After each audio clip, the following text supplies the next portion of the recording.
on something, bro. Because it was like it was like they were drawing connections to that movie, and like when they were putting crack into like the water system and stuff like that, to make them go feral or wild or some shit. But that was like in the movie, but in real life, it was like kind of drawing lines to when they were actually doing that to spread crack and like the like the water. And they were connecting it basically, they were actually putting in like people's water lines and shit. Yeah. Well, just the carnivorous animals were becoming violent. Like otters eat meat and plants. Like crack in the 80s. Yeah, that's gotcha. like the crack epidemics. Yeah, basically. Gotcha. Which is kind of crazy. I don't know if that was actually the case.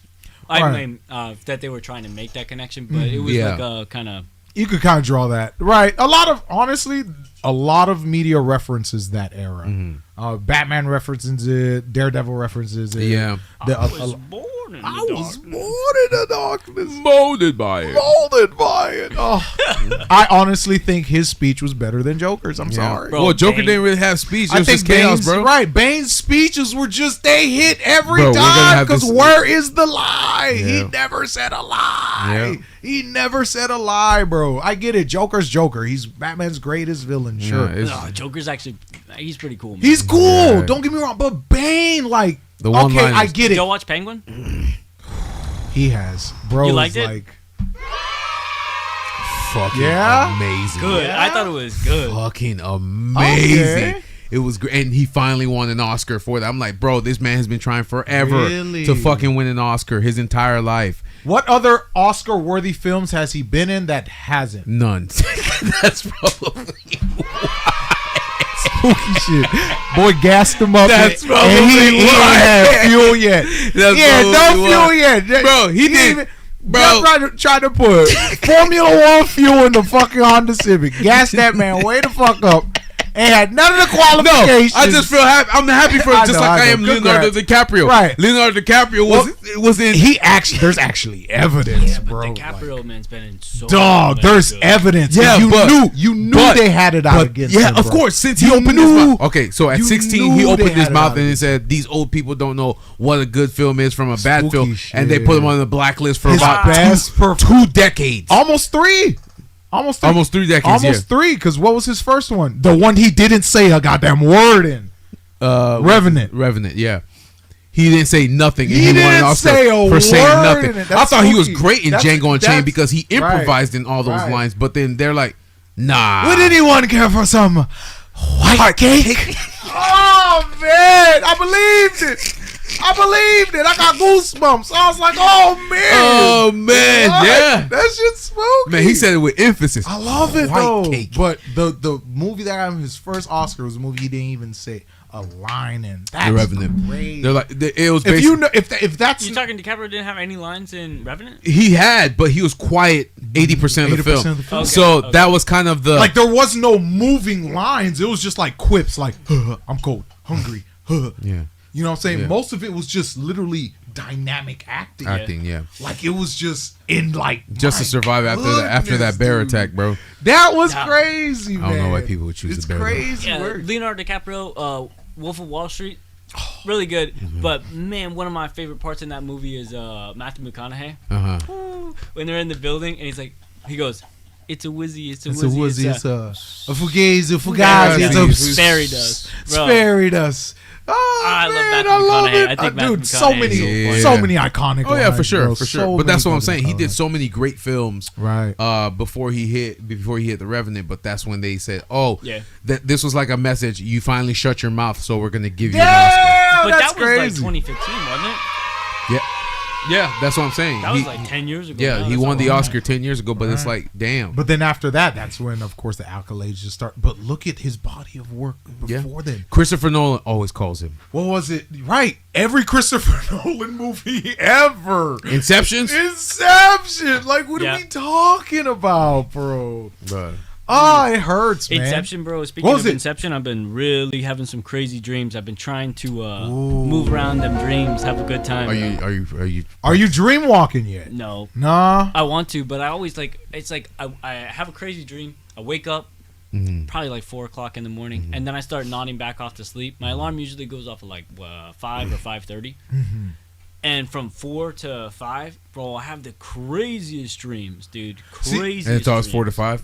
Usually, because it's like when I'm not like all the way asleep. It's like when I'm kind of like nodding in and out. I got you. And I keep going to like. So is it more of like a lucid dream? Because like, are you aware you're awake? Yeah, it's like I'm having the thing is that makes me recognize that I'm dreaming is I keep going to like the same places. There's like consistent places in my dreams. Okay. It's kind of freaking me out, bro. You might be tapping into something. I don't want to say anything to like kind of, skew you, but you might be tapping. Yeah. I don't know. I think it's check it out. I think it's like a stress and trauma that's bringing all these crazy thoughts. Check it out. You might unlock a superpower or some shit. You might use or I might that wake 1%. up and see demons in front of me. Now you're Constantine. Yeah, right. You're Constantine, bro. Oh, that'd be spooky. That would be spooky. When you learn how to control it, it'll be fun. Yeah, I've been trying. Honestly, I've been trying. Because I've been talking. I hate that though. Sorry, go ahead. No, I learned last year how to start controlling my dreams, and it's like when you understand what it is, you're like, nah, next one. Yeah, right. Next one. Like, no, but when I was in high school, I used to try and like lucid dream lucid a lot. dream. And so there was like you had to have like your cue or whatever is the whole fucking thing with Inception. They get the top and all that. Yeah. I used to just like look at my hands a lot, like this. Gotcha. And I got into the habit of like when I was just in school, I'd look at my hands like this. And so if I was dreaming and instinctually look at my hands, if I have more than 10 fingers, then I would know that I'm dreaming. Gotcha. Yeah. It doesn't work for me very well. Not good at it. But that was how I was trying. You'll find a different method. I never had an anchor when it came to lucid dream. Because like the way I enter my lucid dream, like even like now if I wanted a lucid dream, I would just slow down my breathing, take like a really deep exhale, slow down my breathing. All right, demon. And then like just relax my neck. And then literally, like, Guys, I will relax my eyes, and then my eyes will naturally roll back. The natural thing your eye wants to do is roll back. Yeah, so I told you, demon. And then you're gonna start feeling your eyes flutter really, really, really, really, really, really, really fast. You're gonna start seeing flashing lights, flashing images, and if you focus on that, flashing. That's what I was thinking. When I recall your love to show, but I never thought that you would make it this far. What do I know? Flashing light. What do I know? We're all off key. That's a good song, though. That's a good song. It is. Yeah, I'm leaving with you tonight. He can have the house. True. I'll sign the deed. Yep. Oh, yeah. Yeah, I done been. You can have Bruce. Bro, I got a whole army right behind me right now. Bro, you're going to wake up tonight. Jeff's going to be standing at the end of your bed. Lights just fluttering his eyes. I'm dead. But yeah, through that, like, I can actually generate images in my mind, like, and actually like explore them and actually, I don't know, like it's a cool thing, and I'm still aware that I'm doing it, purposefully. I don't know. I don't want to control the dream, though. I want to explore them.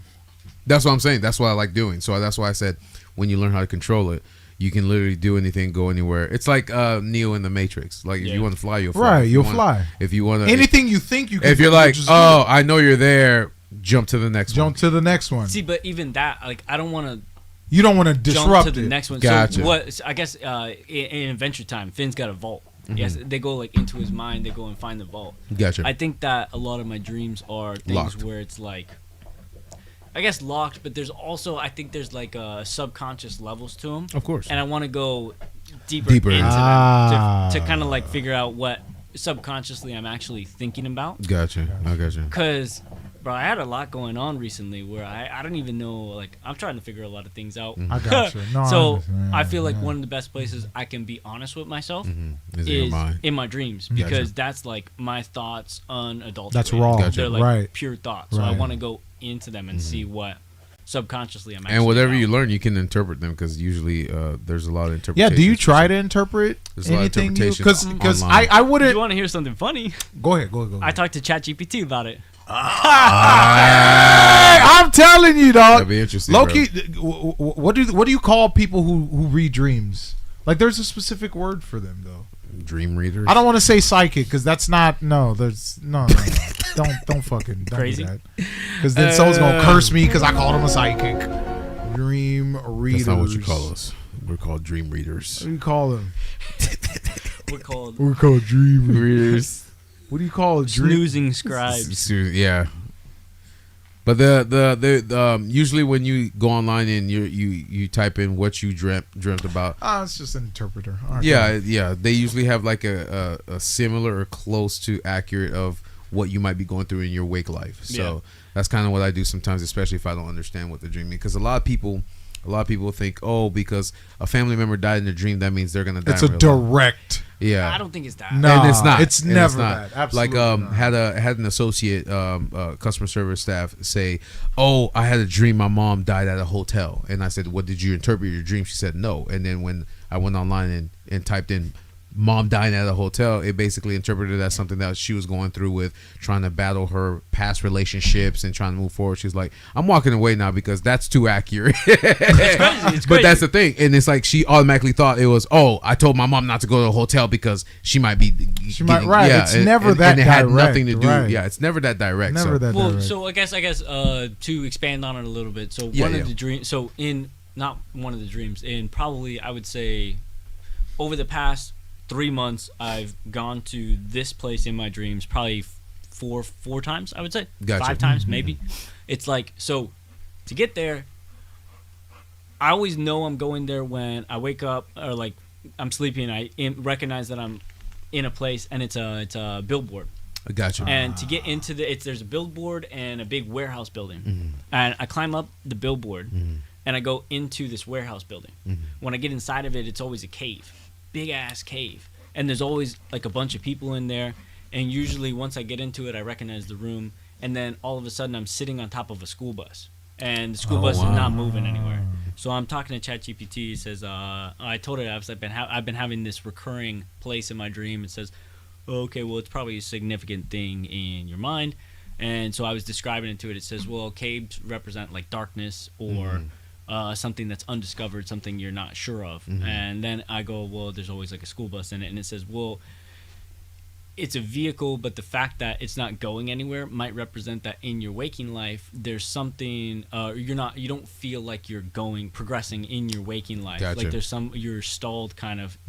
That's why you're sitting on top of it rather than inside of it. Inside of it, okay. And I think that while this was happening was when I was studying for my exam.